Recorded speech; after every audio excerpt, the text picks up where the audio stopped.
प्रिय विद्यार्थियों नमस्कार। ऑनलाइन शिक्षण व्यवस्था में आप सबका हार्दिक अभिनंदन, स्वागत। आइए प्रारंभ करते हैं ऑनलाइन शिक्षण को। आज का हमारा जो शिक्षण का विषय है वह है निबंध और प्रार्थना पत्र। अभी तक हमने हिंदी विषय के निबंध और प्रार्थना पत्रों के बारे में समझा है। आज इस प्रकरण के माध्यम से, इस वीडियो के माध्यम से हम संस्कृत विषय के प्रार्थना पत्र और निबंध के बारे में अध्ययन करेंगे। दोनों में समानता रहती है, विषय समान होता है, अंतर केवल भाषा का रहता है। जो बात हम हिंदी भाषा के माध्यम से और प्रकट करते हैं, उसी बात और उसी भाव को हम संस्कृत भाषा के शब्दों में किस प्रकार से पिरो करके तैयार करते हैं, ये आज हम इस वीडियो के माध्यम से सीखेंगे। इस वीडियो को जो बनाने का उद्देश्य है वह है परीक्षार्थियों को परीक्षा में संस्कृत विषय में निबंध कैसे याद करना चाहिए या संस्कृत विषय का प्रार्थना पत्र किस प्रकार से याद करना चाहिए। तो देखिए, सबसे पहले हम प्रारंभ करते हैं संस्कृत विषय के प्रार्थना पत्र से। प्रार्थना पत्रम, प्रार्थना के लिए जो पत्र लिखा जाता है, निवेदन करने के लिए जो पत्र लिखा जाता है उसको कहते हैं प्रार्थना पत्र। अब इस प्रार्थना पत्र के 3 भाग हैं। पहला जो भाग है वह है प्रार्थना पत्र किसके लिए लिखा जा रहा है, इसको हम इसका प्रथम भाग कह सकते हैं। और दूसरा जो भाग है वह है प्रार्थना पत्र किसके द्वारा लिखा जा रहा है।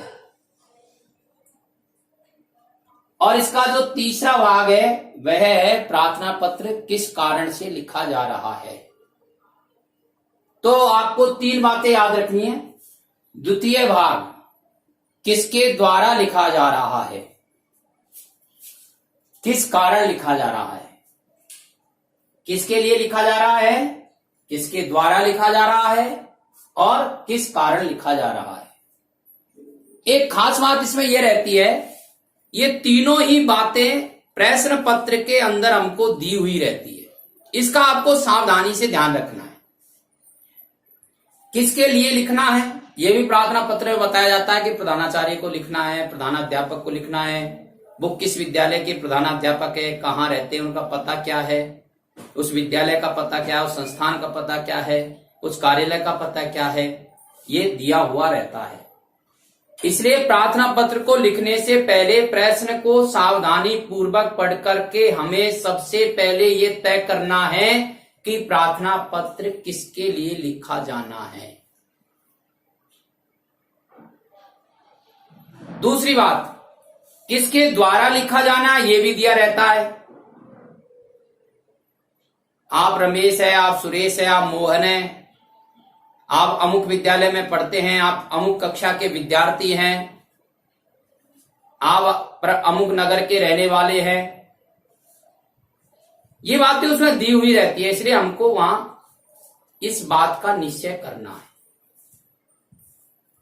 और फिर प्रश्न पत्र में यह भी दिया रहता है कि हमको ये प्रार्थना पत्र किस कारण से लिखना है। अब देखिए, सेवायाम श्रीमंत प्रधानाध्यापक महोदय, राजकीय माध्यमिक विद्यालय उदयपुरम, ये हमको दिया हुआ है पत्र में, पहले से दिया हुआ है अपने प्रश्न में कि आपको प्रधानाध्यापक को प्रार्थना पत्र लिखना है, राजकीय माध्यमिक विद्यालय उदयपुर के प्रधानाचार्य को, प्रधानाध्यापक को आपको प्रार्थना पत्र लिखना है। तो हमने उसी हिसाब से लिखा है, सेवायाम श्रीमंत प्रधानाध्यापक महोदय, राजकीय माध्यमिक विद्यालय उदयपुरम, राजस्थान। अब ये प्रार्थना पत्र किसके द्वारा लिखा जाना है, तो ये नीचे दिया गया है, भवताम अज्ञापाल के कक्षा 8वीं के विद्यार्थी के द्वारा लिखा जाना है। प्रश्न पत्र में ये बताया हुआ है कि आप कक्षा 8 के विद्यार्थी हैं और आपको प्रधानाध्यापक को प्रार्थना पत्र लिखना है। और कारण भी दिया गया है। कारण क्या दिया गया है, दिन द्वयस्य अवकाशार्थम, 2 दिन का अवकाश चाहने हेतु। किसके लिए लिखना है, किसके द्वारा लिखा जाना है, किस कारण से लिखा जाना है, ये तीनों बात हमें दी हुई है। तो हमने इन तीनों बातों का ध्यान में रख करके और ये प्रार्थना पत्र लिखा है। आप एक बार संपूर्ण प्रार्थना पत्र को समझ लीजिए। हम श्रीमंत प्रधानाध्यापक महोदय, राजकीय माध्यमिक विद्यालय उदयपुरम, राजस्थान। विषय दिनद्वयस्य अवकाशार्थम महोदय सविनय निवेदनम अस्ति यत् अहम ज्वर पीड़या रुग्णो अस्मि, अतः विद्यालये आगन्तुं न शक्नोमि। अस्मात् कारणात् दिनद्वयस्थ अवकाशं दत्त्वा कृतार्थयन्तु भवन्तः। धन्यवाद। दिनांकम भवताम अज्ञापालक है, कक्षा 8वीं। अब एक दूसरा प्रकार और है, आपको प्रार्थना पत्र याद कैसे रहे। तो इस प्रार्थना पत्र के कुछ शब्द आप याद कर लीजिए। उन शब्दों का प्रयोग करते हुए आप प्रार्थना पत्र आसानी से लिख सकते हैं। तो ऐसे शब्द कौन कौन से जो आप याद कर सकते हैं? तो आप याद करिए निवेदनम। आपको ये ध्यान में रखना है कि मैं जब प्रार्थना पत्र लिखूंगा तो निवेदनम शब्द का प्रयोग करूंगा।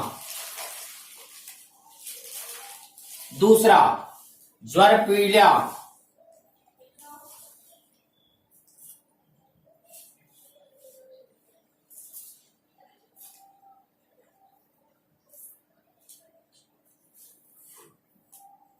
और तीसरा शब्द आप इसमें याद रख लीजिए, आगंतुम।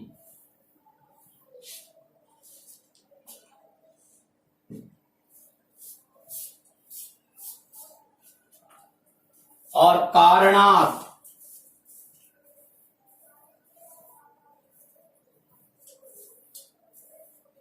और एक शब्द और याद कर लीजिए, दत्वा। इनसे अधिक शब्द भी आप याद रख सकते हैं। अब आप ये तय करिए कि इन शब्दों का प्रयोग करते हुए और मुझे प्रार्थना पत्र लिखना है। तो देखिए हमें ऐसे ही लिखा है हमने, सविनय निवेदनम अस्ति। निवेदनम शब्द का प्रयोग हो गया। स निवेदनम अस्ति यत् अहम ज्वर पीड़ा रुग्णो अस्मि। ज्वर पीड़ा शब्द का प्रयोग हो गया। अतः विद्यालय आगुंतम न शक्नोमि। आगुंतम शब्द का प्रयोग हो गया। अस्मात् कारणात् दिनद्वयस्थ अवकाशम दत्त्वा कृतार्थयन्तु भवन्तः। कारणात् और दत्त्वा शब्द का प्रयोग कर लिया हमने। और फिर भवत्या आज्ञापालक कक्षा 8वीं। ये प्रार्थना पत्र को लिखने का एक प्रकार है, याद करने का एक तरीका हो सकता है। मुझे पूरा विश्वास है आप इसको ध्यान में रख करके प्रार्थना पत्र याद करेंगे। अब विषय आता है संस्कृत में निबंध कैसे लिखा जाए।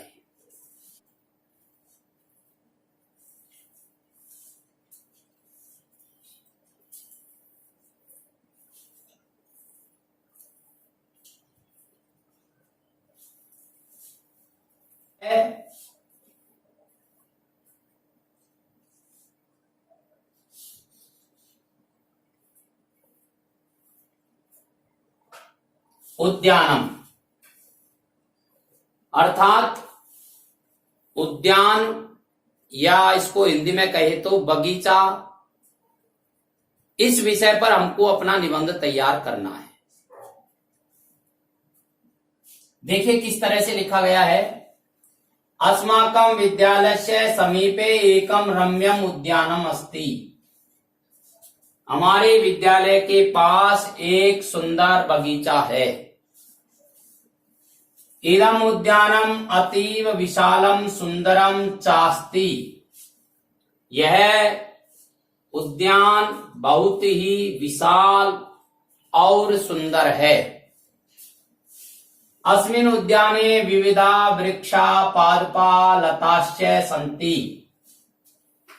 इस उद्यान में विभिन्न प्रकार के वृक्ष, पौधे और लताएं हैं। वृक्षेषु विविधाः खगाः कलरवं कुर्वन्ति। वृक्षों पर विभिन्न प्रकार के पक्षी कलरव करते हैं। पादपेषु विविधानि पुष्पाणि विकसितानि सन्ति। पौधों पर विभिन्न प्रकार के पुष्प खिले हुए हैं। जनाः प्रातः सायं चात्र भ्रमणाय प्रतिदिनम् आगच्छन्ति। लोग प्रातः और सायं घूमने के लिए प्रतिदिन यहाँ आते हैं। अस्मिन् उद्याने बालकाः बालिकाश्च क्रीडन्ति। इस बगीचे में बालक बालिकाएं खेलती हैं। उद्यानस्य वातावरणं स्वच्छं वर्तते। उद्यान का वातावरण स्वच्छ है। यह है। अब याद करने का जो तरीका है इसका भी प्रार्थना पत्र के समान ही हो सकता है। कुछ महत्वपूर्ण ऐसे शब्द हैं जिनको हम ध्यान में रख करके पूरे निबंध को याद रख सकते हैं। कुछ शब्द याद करिए आप और उन शब्दों को वाक्यों में लिख लेंगे तो फिर हमारा निबंध तैयार हो जाएगा। अब हमें ये शब्द याद रखने हैं। विद्यालयस्य समीपे वृक्षा खगा पुष्पाणि चात्र स्वच्छम। और इन शब्दों का प्रयोग करते हुए निबंध को पूरा करना है। तो एक बार पूरे निबंध को पुनश्च देखते हैं। अस्माकं विद्यालयस्य समीपे एकम रम्यम उद्यानम अस्ति। विद्यालय शब्द का प्रयोग करते हुए हमने वाक्य बनाया है। हमारे विद्यालय के समीप एक सुंदर बगीचा है। इदम उद्यानम अतीव विशालम सुंदरम चास्ति। यह बगीचा बहुत ही बड़ा सुंदर और यह बगीचा बहुत ही विशाल और सुंदर है। अस्मिन् उद्याने विविधा वृक्षा पादपा लताश्च सन्ति। वृक्षा शब्द का प्रयोग करके वाक्य बनाया गया है। इस बगीचे में बहुत प्रकार के वृक्ष पौधे और लताएं हैं। वृक्षेषु विविधा खगा कलरवम कुर्वन्ति। खगा शब्द का प्रयोग करते हुए वाक्य बनाया गया है। वृक्षों पर विभिन्न प्रकार के पक्षी कलरव करते हैं। पादपेषु विविधानि पुष्पाणि विकसितानि सन्ति। पुष्पाणि शब्द का प्रयोग करके वाक्य बनाया गया है। पादपों पर यानी पौधों पर विभिन्न प्रकार के पुष्प विकसितानि यानी खिले हुए हैं। जनाः प्रातः सायं चात्र भ्रमणाय प्रतिदिनम् आगच्छन्ति। लोग प्रातः और सायं यहाँ घूमने के लिए प्रतिदिन आते हैं। अस्मिन् उद्याने बालकाः बालिकाश्च क्रीडन्ति। इस बगीचे में बालक बालिकाएं खेलते हैं। उद्यानस्य वातावरणं स्वच्छं वर्तते। बगीचे का जो वातावरण है वह सुंदर है, स्वच्छ है। इस प्रकार से हम ये संस्कृत में निबंध तैयार कर सकते हैं। अब समझने की दृष्टि से आप इसका स्क्रीनशॉट ले लीजिए। यदि आपने सब्सक्राइब नहीं किया है तो सब्सक्राइब कर दीजिए। इससे पहले के वीडियो आपको देखने हैं तो आई बटन पर क्लिक करके आप इससे पहले जो पढ़ाए गए हैं उनको भी देख सकते हैं। अधिक से अधिक विद्यार्थियों को जोड़ने के लिए अपने मित्रों तक इसको फॉरवर्ड कीजिए। धन्यवाद।